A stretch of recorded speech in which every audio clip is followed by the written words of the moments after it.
국내 코로나19 신규 확진자가 나흘 만에 500명대로 올라섰습니다. 4차 유행의 전조가 아닌지 우려가 나오고 있습니다. 코로나19 브리핑에서 고려대학교 약학대학 김정기 교수와 자세한 내용 알아보겠습니다. 전화로 연결합니다. 교수님 나와 계시죠? 네, 안녕하세요. 네, 30일 하루 506명의 확진자가 나왔습니다. 이렇게 정체기가 이어지다가 갑자기 4차 유행이 일어나는 게 아닐까 우려가 나오고 있는데요.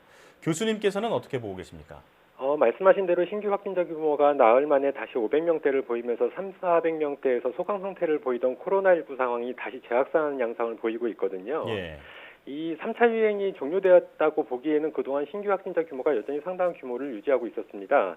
그렇기 때문에 3차 유행의 재확산이냐, 4차 유행의 새로운 시작이냐라는 부분인데 말씀하신 4차 유행의 전조인가에 대해서는 앞으로 좀 더 상황을 지켜봐야 된다라고 생각을 하고 있습니다. 네, 다만 현재의 전파 양상에 대한 내면을 좀 살펴봐야 되는데 만일 현재 재확산 조짐의 원인이 그동안 영남권을 중심으로 발생하던 변이 바이러스의 지역사회 내 전파에 의한 것이라면 지금의 재확산 조짐이 4차 유행의 전조라고 볼 수 있습니다. 예, 그러니까 만일 지금의 재확산 조짐이 변이 바이러스에 의한 것이라면 현재의 방역 조치를 기본적으로 변경할 필요가 있거든요. 네, 따라서 방역 당국에서는 이 부분에 대한 조사를 본격적으로 실시할 필요가 있다라고 생각을 하고 있고요. 만일 변이 바이러스에 의한 4차 유행의 시작인데 적절하게 초기에 대처를 하지 못한다면 3차 유행의 정점을 능가하는 대규모 확산도 발생할 가능성을 배제할 수는 없다 이렇게 생각을 하고 있습니다. 예. 네. 특히 서울 지역 상황이 심각합니다. 하루 신규 환자가 40일 만에 가장 많은 158명을 기록했는데요. 주요 원인 뭐라고 보십니까? 일단 기본적으로 신규 확진자 규모가 3,400명대를 유지하는 가운데 방역 당국에서 단계별로 방역 조치를 완화했습니다. 그렇기 때문에 현재 이러한 상황이 발생하고 있다라는 생각을 가지고 있고요. 예, 물론 최근 신규 확진자 규모가 더 이상 감소하지 않으면서 방역 당국은 수도권을 중심으로 기본 방역 수칙 강화 조치를 취한 바 있거든요. 근데 이전에도 말씀드린 것처럼 이 부분, 그러니까 기본 방역 수칙 강화 조치는 내용적인 측면에서 실효성이 상당히 떨어진다라고 생각을 하고 있고요. 따라서 종합적으로 볼 때 신규 확진자 규모 대비 방역 조치 완화로 인한 현재의 상황이 발생하고 있는 거 아닌가 이렇게 생각을 하고 있습니다. 예, 다만 앞서 말씀드린 것처럼 비단 방역 조치 완화뿐만 아니라 현재의 재확산 조짐이 변이 바이러스에 의한 지역사회의 전파에 의한 것이라면 이러한 부분도 가능성을 완전히 배제할 수는 없다 이렇게 생각하고 있습니다. 네. 네. 자, 4월부터는 불가피하게 해외로 출장을 가야 하는 기업인을 대상으로 백신 접종이 이루어지는데요. 해외 코로나 사태가 여전히 심각한데 백신을 맞았더라도 출장 가는 건 위험하지 않을까요? 결론부터 말씀드리면 출장을 반드시 가야 되는 상황도 있습니다. 하지만 백신 접종을 받더라도 물론 백신을 안 맞은 것보다는 상대적으로 안전하지만 여전히 감염의 우려는 있다 이렇게 생각을 하고 있고요. 예, 앞서도 여러 번 말씀드린 것처럼 현재의 코로나19 백신은 100% 원천적으로 코로나19 바이러스 감염을 차단하지는 못합니다. 특히 변이 바이러스에 대해서는 비변이 바이러스 대비 그 효능이 떨어진다는 평가를 받고 있거든요.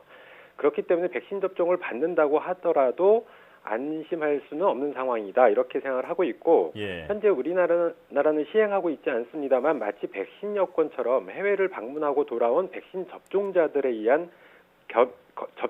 대한 검역이나 자가격리 등 방역 조치를 만일 완화를 하게 되면 해외 여행자들을 통한 국내 코로나19 바이러스 전파, 특히 변이 바이러스의 전파가 가속화될 수 있다라고 생각을 하고 있고요. 예, 따라서 백신 접종 여부를 떠나서 해외 입국자들에 대한 관리는 철저히 유지를 해야 된다 이렇게 생각을 하고 있습니다. 네.